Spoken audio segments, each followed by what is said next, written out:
You saw the stuff about him with Windhorst, right? You see what? Yeah, Brian Windhorst cooked that boy. I'll play it right yeah, here. Run it. Because that's kind of crazy. Wendy did him dirty. You think so? Let's see. I'll let it run and then we can talk. All right. Yeah, I thought it was perfect that Luka fell onto the ground there in an unacceptable position to put himself in with 4 minutes left with 5 fouls, and then immediately looks at the bench and says, "You better bleeping challenge it," as if it's the bench's fault that he just made a terrible play. I'm standing here in the Mavericks tunnel. Over there is the Celtics tunnel.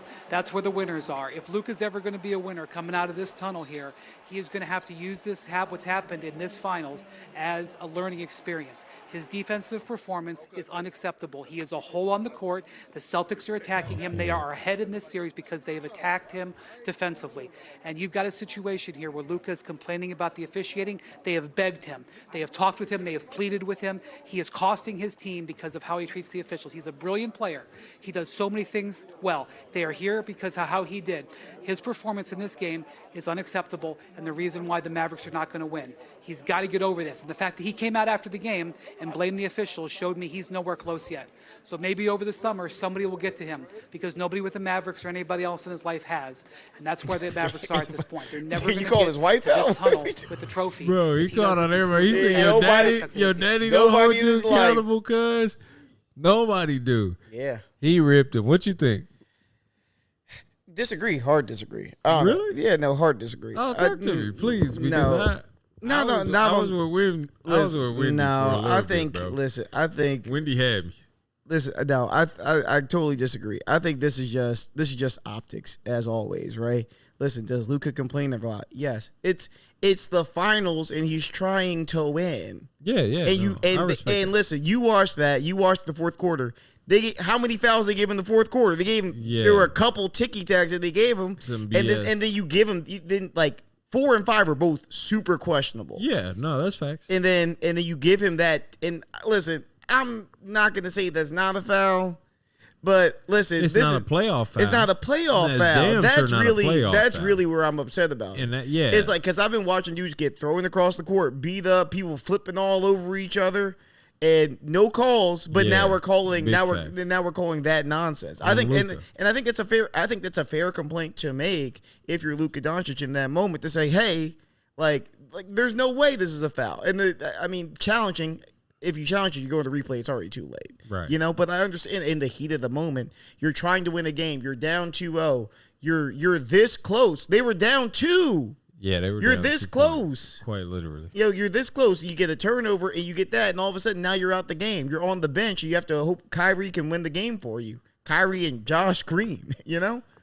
And so I understand the frustration there. Like if this was Michael Jordan, we'd be saying how passionate he is about winning. If this was Kobe, we'd be saying how much you can see how much he wants to win. Why are we crucifying him for being upset about a bullshit call? And I respect that aspect of it, but who gets blamed? And in what order? Who do I point at where I'm like, y'all lost? And for me, I'm quarterback guy. I'm gonna give the credit and I'm gonna give all the blame to whoever the guy that's got the C on his jersey. Absolutely. If that's him, I gotta give you the credit because this is what you got to look at the beginning of it. Luka is the offense. Yeah. How long has that been a problem? I mean, it's not a problem per se. It's just their strategy. How long has it been a playoff problem? I wouldn't even call it a playoff problem. Personally, it has been a playoff problem since his inception. Every single time that they play in the playoffs, and they're playing this brand of Luka dance. Luka Doncic has been playing is in his 5th year in the NBA, and he's made the playoffs. I think almost every year he's made the conference finals and now a finals appearance. They was playing for ping pong balls. Other than last year. What was the year before? Conference finals? I'm not hating on it. Yeah, I'm just saying that there's a reason. Like, you're going to get to it. Yeah, and you remember you made the point last time where who said it? JJ Redick, where he was saying that the team doesn't have to necessarily be better, but they can present a problem that you can't solve. Yeah. The thing is, that is also true, but the teams that are good and that are great and they're able to push to a championship, they can't get put into that corner with the same weapon, the same problem, the same exact, like you're giving me the same exact how they did James Harden. It's the same reason why James Harden is now Sixth man of the year. Sixth man of the year trying to fat his way out of the league. Yeah. Because there is one foil for James Harden, and everybody knows it.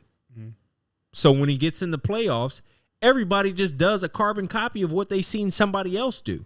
How many other times have we seen a team get successful against somebody else, like the Miami Heat?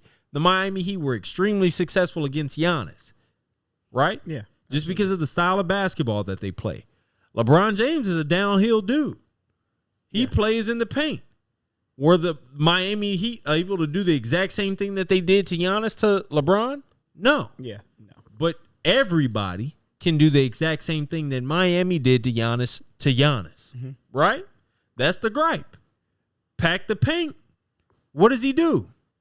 We don't know. He'll keep trying to do the same shit. Luka is the same way. We let him do his thing because everybody around him is just sitting there waiting, getting their hands cold. It's hard. It's hard to play in the playoffs like that when they know exactly where your passes are going. They know exactly that you're going to continue to go down here and play so slow. We're blaming Luka for losing to a better team now. No, we're not blaming him for losing. We're saying that no one. I mean, the Mavericks have been the fun pick because they were the hotter team. But everyone knows basketball wise, just looking at this X and O's, no one thought stacked. They're the Boston stacked, and they're holding their own. And I think this is a legacy thing for Luka. If you're Luka Doncic, you've wanted this your whole life, your entire life. The last 20 years of your life focusing on basketball has been going to this moment.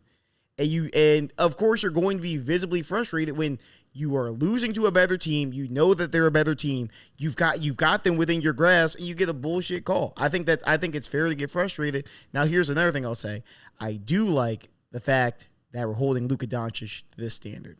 Because I think where is this for Nikola Jokic? Doesn't matter. Doesn't exist. No, we don't care about that shit. I love seeing this. This to me is a good sign for Luka because this says we're already considering you as you should be one of the best ever. Yeah, you're one of those guys. And he